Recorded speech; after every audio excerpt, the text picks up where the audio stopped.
తెలుగు హీరోలకు dual roles లో నటించడం అంటే ఇష్టం.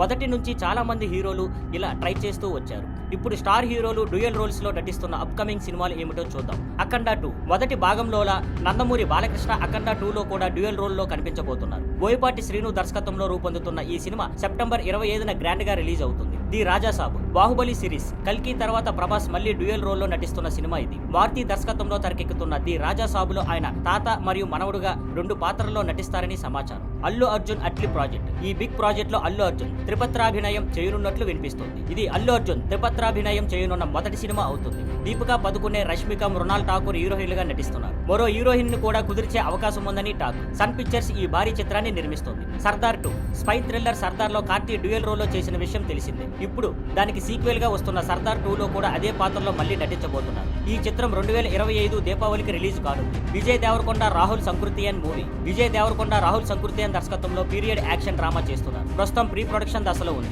విజయ్ రౌడీ జనార్దన పూర్తయ్యాక ఈ మూవీ షూటింగ్ మొదలవుతుంది. ఇందులో విజయ్ తండ్రి కొడుకు పాత్రలో కనిపించబోతున్నారని సమాచారం. దేవరా 2 దేవరాలో డ్యూయల్ రోల్ చేసిన ఎన్టీఆర్ దేవరా 2 లో కూడా 2 పాత్రల్లో కనిపించనున్నారని టాక్. మొదటి భాగంలో దేవరా క్యారెక్టర్ చనిపోయినట్లు చూపించిన సీక్వెల్ లో కొన్ని సీన్లో ఆ పాత్రను చూపించనున్నారని సమాచారం. ఇంకా కొన్ని రూమర్స్ ప్రకారం చిరంజీవి అనిల్ రావుపూడి దర్శకత్వంలో చేస్తున్న సినిమాలో డ్యూయల్ రోల్ చేయబోతున్నారని, రామ్ చరణ్ పెద్ది సినిమాలో డబుల్ రోల్ చేయబోతున్నారని, ఎన్టీఆర్ ప్రశాంత్ నీల్ దర్శకత్వంలో తన తదుపరి చిత్రంలో కూడా డ్యూయల్ రోల్ చేయనున్నారని టాక్ ఉంది. ఇవన్నీ రూమర్స్ మాత్రమే. అధికారిక ప్రకటన వచ్చే వరకు వెయిట్ చేయాలి. Thank you for watching. Please like, share and subscribe.